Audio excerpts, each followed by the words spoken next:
dismantle the administrative state and return self governance to the American people. Of course, the surest way to put the federal government back to work for the American people is to reduce its size and scope back to something resembling the original constitutional intent.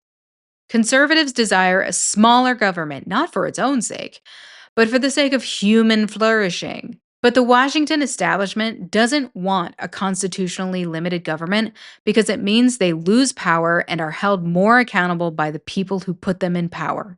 We've already seen some of this put into action with the mango and muskrat getting their hands into government organizations and illegally shutting them down. What they don't understand is that the government doesn't create departments on a whim.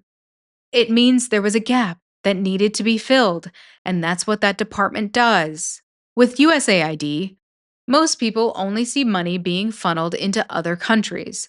What they don't see is the influence that money has in creating soft power in favor of the US. Take Africa, for example.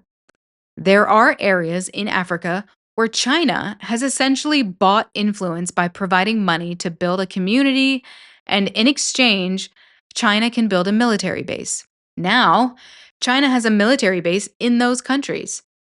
If those areas in Africa had been receiving funds from an organization like USAID, they may have hesitated to accept or even rejected China's offer of money.